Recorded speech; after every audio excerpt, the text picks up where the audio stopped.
대통령 준비 끝났습니다.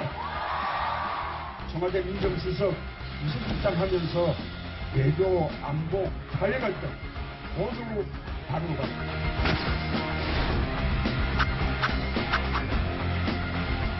한국교는 제 힘으로 국회의원 내분하고 지사 공론하고 당대표하고 원내대표하고 영남지사하면서 1조 4천억에 이르는 건 비서 땅한평 안타고 깨끗이 정리하고. 지금은 낡은 정치 바이러스 잡고 있으니까 나는 팔자가 바이러스 잡는 팔자인가 보다. 그런 생각합니다.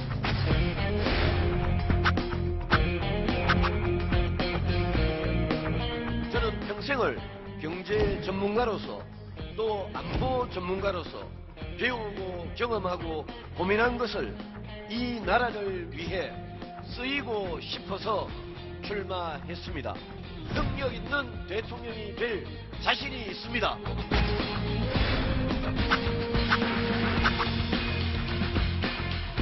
(30년) 전 도로공단으로 향하던 마음을 다시 속입니다. 그때처럼 두렵고 떨리지만 그때처럼 이 길이라는 확신이 있습니다. 일한 만큼 대가를 받는 행복한 사회를 만들기 위해 근본적인 개혁을 추진하겠습니다.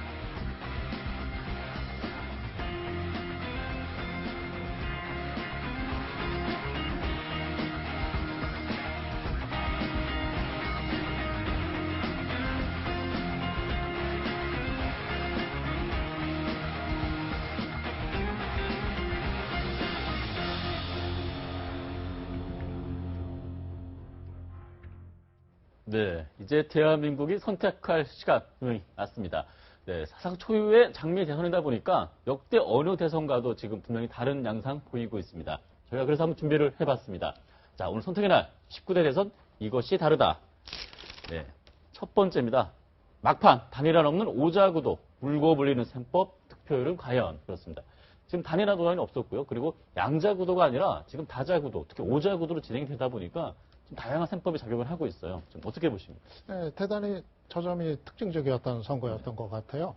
전에는 저렇게 다자구도로 시작을 했다가도 종반에 가면은 결국 양자구도로 이제 압축이 됐는데 이번 대회에서는 오히려 좀 반대 현상을 보였던 것 같습니다. 특히 그 TV 토론을 거치면서 좀 약체 후보였던 후보들이 지지율이 이제 상승하는 그런 이제 흐름을 보였던 건데 그러다 보니까는 이 투표가 이른바 그 소신 투표, 그러니까 뭐 최종적인 당락에 상관없이 내 소신대로 누구든지 자유롭게 찍겠다 하는 이런 소신 투표가 좀 막판에 상당히 좀 힘을 얻었던 것 같습니다. 네, 일단은 단일화가 혹시나 막판엔 되지 않을까 해서 계속 뭐 이제 마지노선이 뭐 예전에는 입투표용지 인쇄 전 이랬다가 사전투표 전 이랬고 또 그래도 투표 전날까지도 모른다 이랬는데 어느 순간 그냥 다 포기를 하고 다 완주하는 이런 분위기로 갔던 것 같아요. 이렇게 5명이 후보니까 오히려 투표율도 더 높아지는 거 아닌가 이런 전망도 나오더라고요. 실제로 뭐 우리가 5명만 얘기하지만 어쨌든 후보자는 건 13명입니다. 그렇기 때문에 어쨌든 그 후보자들의 가족들이나 이해관계자들이 있기 마련이고요. 그것이 0.01%는 어쨌든 그런 부분이고 어쨌든 사전투표가 안정화됐다. 국민들 머릿속에 각인되고 안정화, 제도화 됐다라고 하는 측면, 그리고 또 재보고 그러기 때문에 시간대가 또 더 많아졌다라는 측면들도 있는 것 같고, 아까 이제 사전투표에 TK가 투표율이 저조했는데 본투표에 높아진 이유도 방금 앵커께서 말한 것처럼 혹시나 그전에 있었던 보수 후보 단일화든지 어쨌든 3자 단일화라든지 이런 단일화가 있으면 혹시 내 표가 4표가 될 수 있지 않을까 그런 우려들도 없지 않아 있었던 것 같거든요. 그래서 실제로 이제 그런 단일화가 없는 시점에서 이제 마음을 정리해서 이제 누구든 간에 자기가 지지하는 후보에게 갔다. 그리고 더군다나 이제 사표 중에 그것이 사라지는 비율 중에 하나는 뭐냐 하면 젊은이들의 소신 투표입니다. 네. 나는 뭐 안 될 거니까 안 가겠다가 아니라 미래를 위해서 대통령이 되지 않을지라도 나는 한 표를 이 사람에게 찍겠다라고 하는 그것이 바로 또 득표율을 높이는 요인이 되고 있다. 저는 그렇게 생각합니다. 네. 근데 저는 뭐 정치에 뭐 이렇게 관심을 가진 지가 뭐 그런 오랜 세월 안 돼서 그런데 제 기억이 한계가 있는데 저는 이때 단일화는 거의 진보 쪽에서 이루어진 게 아니었던가.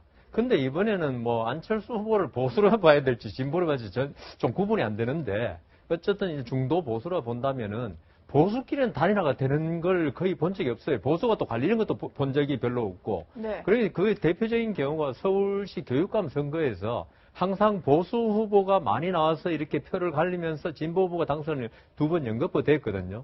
그래 저는 진보 쪽은 어떤 그 대의를 위해서 희생한다는 이런 게 꼭 있는 것 같은데 이 보수 쪽은 그보다도 그 본인의 어떤 경쟁력, 여기 자신감을 가지고 있는 게 아닌가. 그래서 이번에 그 단일화 안 된 걸 만일에 그 진보 쪽이 이렇게 갈려 있었으면 유력 후보 이렇게 됐으면 단일화 시도가 있었고 그다음 진보의 좌장들이 꼭 거중 조정을 하더라고요. 근데 보수는 이번에 그 뭐 김종인 전 의원이 하시고 했지만 결국은 실패하고 그 보수 쪽은 그 어떤 한계를 드러낸 게 아닌가 이런 생각도 듭니다. 네, 일단은 좀 역대 대선 지지율을 한번 살펴보겠습니다. 지금 다자구도다 보니까 오자구도다 보니까 얼마나 득표를 할지 지금 관심이 쏠리고 있는데 지금 역대 대선 1, 2 득표율을 딱 살펴보면은 13대 노태우 대통령 대선실 때 36%로 가장 낮았어요. 이때가 지금 뭐 3김 같이 나오고 하면서 표가 많이 분산됐었거든요. 그러다 보니까 36% 득표율로 됐었고 지금 가장 지금 근래 최근에 보면 전 박근혜 대통령이 과반을 처음 넘었어요. 51.5%로 과반을 넘는 대통령이 됐는데 이게 구도도 물론 다행히 있지만 양강 구도로 사실상 지난 대선 치러지다 보니까 표 쏠림이 분명히 있었던 걸로 보이고요. 기존에도 뭐 이해창 의원이가 지금 17대 같은 경우에도 지금 이해창 총리 나와서 다자 구도였는데도 불구하고 48%를 얻었거든요. 그러다 보니까 굳이 양강 체제라 해서 굳이 50% 가까이 나오는 것도 아닌 것 같은 또 그런 분석이 나오다 보니까 과연 이번에 몇 프로 나올까, 몇 퍼센트 득표율이 가능할까 지금 관심이 쏠리고 있습니다. 지금 어떻게 전망하십니까? 아마 그 진보 정당 지금 이제 제1당 문재인 후보의 경우에는 매직 넘버를 45 뭐 이렇게 생각하고 그런다 그랬는데요. 지금 그래도 40%는 좀 넘지 않을까 득표율이. 근데 과반을 넘기는 쉽지 않을 것 같습니다. 왜냐하면 과반을 넘으려면 확연한 그 양강 구도가 있어야 되는데 양강 구도는 좀 어려울 것 같고요. 그래서 40%가 넘을 건 확실하지만 50%는 안 되니까 40%대에서 대통령이 탄생할 것 같은데요. 그래서 아마 문재인 후보는 계속 과반 득표를 해서 대통령 선출되는 대통령의 힘을 얻게 해달라 이런 얘기를 하는 것 같은데요. 사실 이번 선거의 가장 큰 특징은 여 변호사님 말씀하신 것처럼 보수 정당이 분열을 한 거죠. 그러니까 보수 정당은 분열을 해본 경험이 별로 없어서 이제 보수 지지층 유권자들이 전략적 투표를 해본 경험도 별로 없습니다. 그러니까 고민의 여지가 없이 이제 답이 거의 정해져 있었는데 이번에는 여기에 대해서 고민을 많이 하고 있는데요. 그리고 그래서 보수 지지층도 유권자들도 분열이 돼서 투표를 할 텐데 네. 그렇지만 이제 그렇게 해서 분열이 되겠지만 실제로 대통령으로 선출되는 사람은 40%대는 얻을 수 있지 않을까 싶습니다. 네, 지금 뭐 홍준표, 안철수 후보 같은 경우도 뭐 목표치를 40%대 정도로 설정을 한 것 같은데 일단은 과반을 넘기가 조금 힘든 다자구도기 때문에 과반을 넘기 힘들다면은 좀 그 전국 운영에 있어서 어느 정도 힘을 받으려면은 그래도 40이 넘어야겠죠. 네, 전망이 일단 그렇죠. 40 넘는 걸로 나오긴 했는데 혹시 안 넘으면 조금 이제 위기가 올 수도 있지 않을까 이런 우려가 돼서. 네, 그 평가의 기준이 아까 얘기 나온 것처럼 2012년 18대 대선하고는 다릅니다. 그때는 뭐 단일화가 다 돼가지고 양자구도로 압축이 된 상태였기 때문에 50% 넘는 과반 득표가 이제 가능했던 건데 이번에는 이제 오자 구도이기 때문에 표가 분산이 될 수밖에 없는 거고 그 평가의 안정적인 그 득표의 기준은 좀 달라질 수밖에 없습니다. 그렇게 보더라도 최소한 40% 그 이상은 돼야 비교적 좀 안정적인 득표를 했다. 40에서 한 45% 정도, 그 정도 선에는 들어가야, 뭐 얘기가 이제 될 것 같고요. 만약에 누가 이제 당선이 되든 간에 그에 못 미치는 선에서 당선이 된다고 했을 때, 그 이후의 국정 운영이 조금 상대적으로 좀 불안정해질 수 있는, 그런 이제 뭐 취약점은 뭐 있다고 하겠습니다. 네. 그럼 이번에 또 이번만은 다르다. 어떤 것이 있는지 살펴보도록 하겠습니다. 네.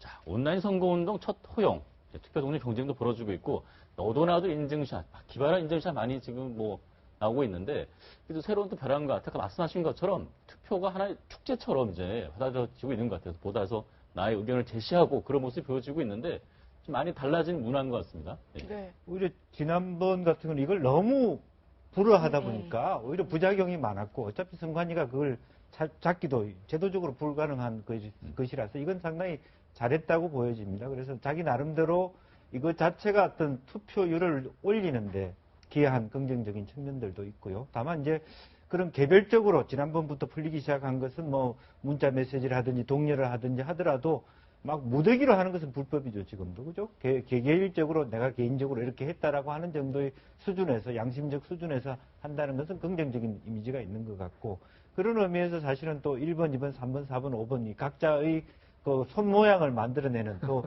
그것과 비슷한 어떤 그림들을 찾아내는 것도 아주 재미있고 창의적으로 하시더라고요. 뭐 그런 것도 새로운 정치 문화로 변하고 있는 거 아닌가 싶습니다. 근데 저는요, 이번에 온라인 이게 지금 많이 이렇게 완화되고 한 건 다 좋은데, 지금 깜깜이 선거라 그러지 않습니까? 그 외국의 지금 선진국 같은 경우에 바로 선거 전날까지도 아마 그 여론조사 결과가 발표되고, 그게 과연 뭐 좋으냐 나쁘냐, 그러니까 그 전략적 투표를 하는 또 경향을 만들 수가 있죠. 왜냐하면 안 될 후보한테 안 찍고 그다음 차선 후보만 찍으니까. 그렇지만 선진국에서 그게 다 허용되고 하는 거 보면은 다음 선거부터라도 어떤 여론조사를 끝까지 이렇게 함으로써 어떤 국민들의 판단 기준을 세워주는 것. 물론 결선 투표가 생기면 이게 큰 문제가 안 되는데, 우리나라 결선 투표가 만일 도입이 안 된다면은 그 여론조사를 갖다 발표하는 게 어떤 표심을 결정하는 데 도움이 되지 않겠는가, 그런 생각도 해봅니다. 네. 오늘 그 인증샷 온라인에 올라오는 거 보니까 좀 차이는 있더라고요.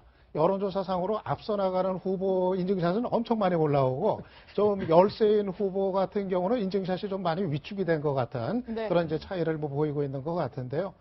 그런데 뭐 어쨌든 간에 이 선거라는 게 일종의 민주주의 이제 축제라는 점에서 저렇게 좀 자유롭게 이제 푼 거, 이거 자체는 뭐 말씀하신 것처럼 이 깜깜이 선거, 왜 일주일씩이나 여론조사를 공표를 못하게 하는지, 이제는 우리 그 유권자들의 그 수준이 높아졌기 때문에 뭐 이렇게 여론조사에 따라서 뭐 이렇게 휘둘리고 그러지 않는 거 좀 감안하면은 이거는 조금 더 최소화시키는 그 기간을 좀 이런 건 필요하지 않나 좀 생각을 합니다. 맞습니다. 금지를 하니까 그게 페이크 뉴스, 가짜 뉴스를 생산해요. 마치 뭐 여론조사를 다른데 한 것처럼. 그래서 제가 오는 여러 가지 뭐 실제 여론조사의 내부적인 그것도 이걸 믿어야 되냐 말아야 되냐는 자꾸 느낌을 갖게 됩니다. 그러니까 지금 말씀하신 것처럼 뭐 정당에서 내부에서 한 거를 이제 돌려보는 사람들이 있는데, 그거를 또 사실 SNS가 요새는 활성화돼 있으니까 뭐 여러 사람이 공유하게 되는 경우도 많이 생기거든요. 그럼 그게 과연 얼마나 그 신뢰성이 있느냐, 그리고 또 거기에 어떤 의도가 있을 수도 있거든요. 오히려 의도가 있을 수도 있어서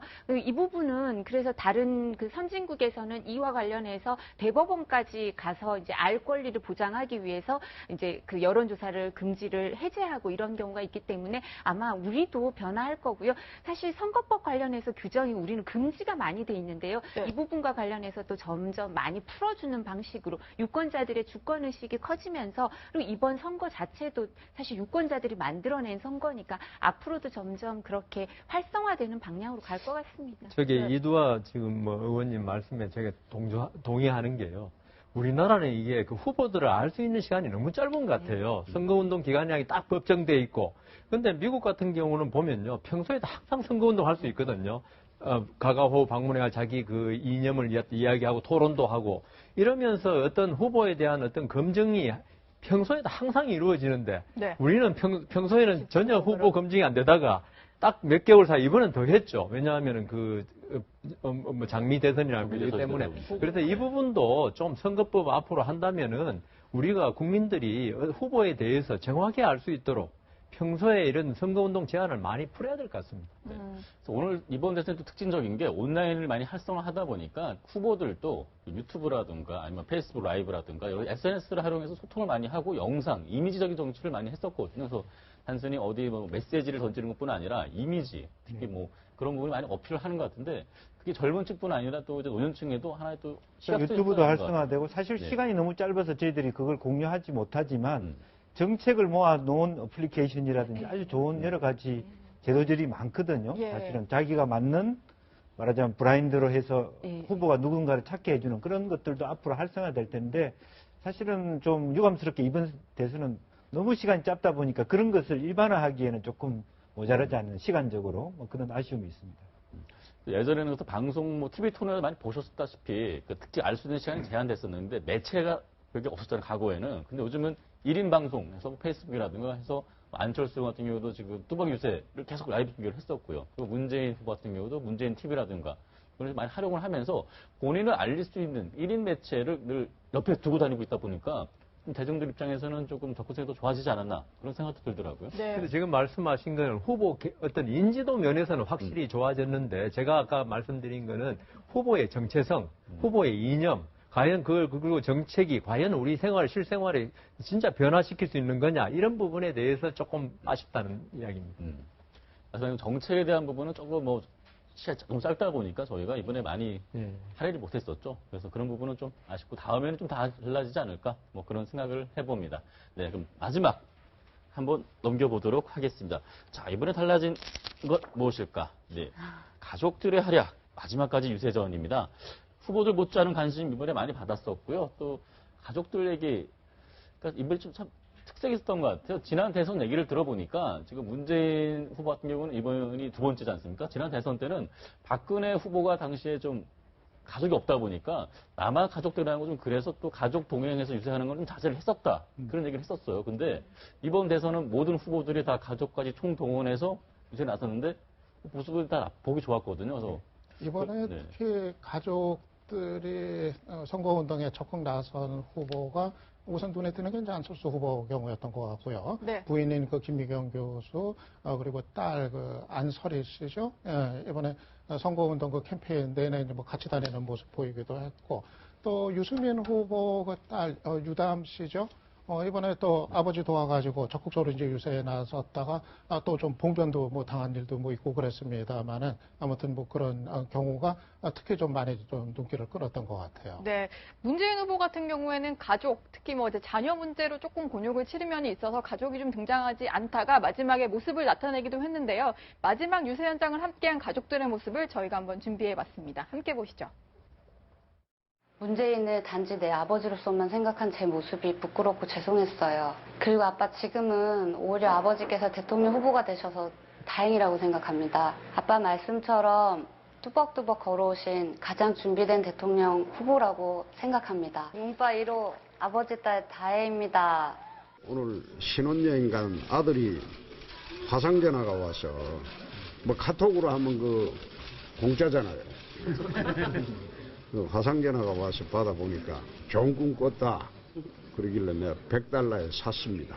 지금의 대한민국에 가장 필요한 것은 도덕성을 갖춘 지도자, 뒷모습까지도 아름다운 지도자, 공정한 세상을 만들 지도자이고 안설희의 아버지 안철수가 바로 그런 사람이라고 생각해요. 제가 아는 저희 아버지는 매우 정의롭고 정직하고 현 시대에 필요한 근본적인 개혁을 단행할 능력이 있으신 분이거든요. 아버지 꼭 믿어주시고 또 많은 응원 부탁드릴게요. 제가 저희 어머니랑 25년간 함께 살아보니까 누구보다 믿을 만한 분인 것 같습니다. 진정한 변화 또 과감한 개혁은 믿을 만한 사람한테 맡겨야 된다. 저는 그렇게 생각합니다.